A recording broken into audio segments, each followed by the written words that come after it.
Berikan aku sesuatu yang paling sulit, aku akan belajar, kata perempuan yang bahkan tidak tamat SD itu. Ilmu yang tak dikuasai akan menjelma di dalam diri manusia menjadi sebuah ketakutan. Belajar dengan keras hanya bisa dilakukan oleh seseorang yang bukan penakut. Assalamualaikum warahmatullahi wabarakatuh. Perkenalkan, nama saya Amnusyah Dwi Asih. Kali ini saya akan mencoba mereview sebuah novel karya novelis terkenal yang berasal dari Bangka Belitung. Siapa lagi kalau bukan Andrea Hirata. Novel yang kali ini akan saya review berjudul Cinta di Dalam Gelas. Novel ini pertama kali diterbitkan oleh Bentang Pustaka pada tahun 2010 di bulan Juni. Dengan ketebalan 270 halaman dengan jumlah bab 45 bab. Nah, penonton pasti penasaran dong gimana sih kisah yang diceritakan di dalam novel Cinta di Dalam Gelas. Novel yang bertemakan perjuangan ini menceritakan seorang perempuan bernama Mariamah benar-benar menjadi tokoh yang kuat dan sabar. Betapa tidak, Mariamah telah ikut membesarkan adik-adiknya dengan keringat yang diperasnya di ladang tempat mendulang timah. Hingga adik-adiknya semua berkeluarga dan diboyong oleh suaminya masing-masing. Tinggallah Mariamah sendiri yang masih belum menikah. Mariamah sangat memahami kesedihan ibunya. Ia harus segera menuntaskan kebahagiaan yang diharapkan ibunya dengan satu-satunya jalan, yaitu menikah. Ya, akhirnya Mariamah menerima lamaran Matarom. Meskipun rumah tangganya harus kandas karena ia diperlakukan dengan tidak baik oleh suaminya tersebut. Mariamah akhirnya pasrah dan kembali kepada ibunya. Ia mencoba bertahan menemani hari-hari terakhir ibunya, yang semakin ringkih dan sakit-sakitan. Permainan catur ialah hal penting di tanah Belitung. Permainan ini telah mentradisi dan mengangkat derajat seseorang apabila menjadi juara. Terutama di kejuaraan 17 Agustus. Untuk itulah Mariamah memutuskan ikut pertandingan catur pada 17 Agustus kelak. Apa sesungguhnya motivasi dia ingin ikut perlombaan ini? Padahal seumur-umur dia belum pernah menyentuh sekalipun bidak-bidak catur. Mariamah ternyata ingin mengalahkan kepungahan mantan suaminya tersebut. Dia sakit hati pada Matarom yang seringkali berlaku kasar sejak mereka menikah. Untuk itulah, dia ingin memberi pelajaran kepada Matarom. Keinginan bermain catur, ia kemudian diutarakan kepada Ikal. Awalnya Ikal bingung.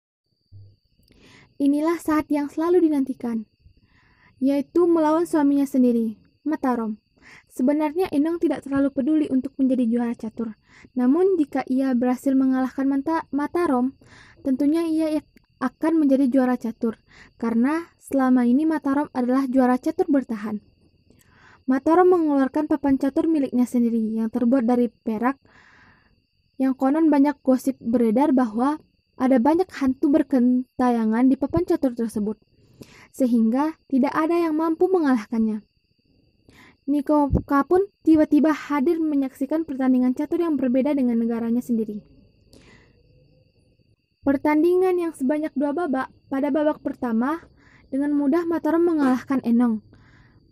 Dan pada babak kedua pun hampir begitu juga.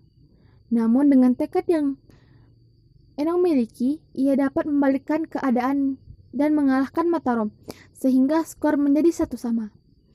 Babak terakhir yaitu babak penentuan, babak yang mendebarkan dan penuh dengan doa serta harapan pendukung Enong agar jawaranya bisa menjadi juara.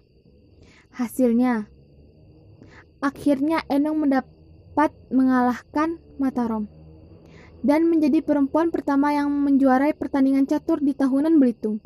Sejak saat itulah sudah dimulai banyaknya wanita mengikuti pertandingan catur, dan Mariamah juga menjadi juara pada perlombaan catur berikutnya. Hingga lewat permainan catur inilah Mariamah atau Enong berhasil mengangkat harkat serta martabatnya sebagai perempuan yang sejak remaja menjadi bulan-bulanan kaum laki-laki di tanah Belitung. Karakter dirinya terrefleksikan dalam permainan caturnya. Sebagaimana dikatakan oleh penulis, barangkali penderitaan dan tanggung jawab yang besar yang dirundungnya sejak kecil, serta sebuah perkawinan yang menyiksa telah membentuk dirinya menjadi survivor yang tangguh dan defender yang natural. Semua itu kemudian dalam permainan caturnya terrefleksikan. Menurut saya, novel ini sangat banyak mengandung nilai-nilai kerohanian dan juga nilai-nilai sosial.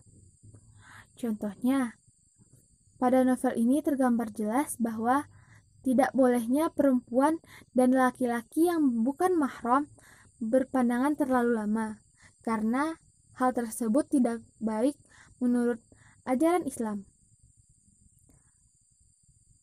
Dan terdapat berbagai amanat di dalam novel ini. Contohnya, modal untuk menjadi pemenang yang utama adalah kegigihan. Dengan kegigihan, orang yang awalnya tidak bisa sama sekali, jika gigih dalam belajar, kita pun bisa menjadi pemenang. Hal itulah yang ditunjukkan oleh Maryamah. Penulis menurut saya berhasil membawa kita ke dalam suasana yang terjadi di dalam alur cerita. Contohnya saat Maryamah bertanding, kita akan merasakan ketegangan yang terjadi saat menunggu siapa yang kalah ataupun menang. Dan kelebihan novel ini menurut saya adalah memiliki sebuah cerita yang banyak menceritakan motivasi perjuangan hidup. Dan juga novel ini memotret kehidupan orang-orang Melayu yang penuh dengan impian serta harapan. Namun, novel ini juga memiliki kelemahan. Kelemahannya menurut saya adalah dari segi penjelasan latar tempat serta benda-benda yang berada di sekitarnya terlalu merinci atau mendetail, sehingga baca terpaku dengan apa yang telah dijelaskan oleh penulis dan tidak bisa mengembangkan imajinasinya terhadap apa yang telah terjadi.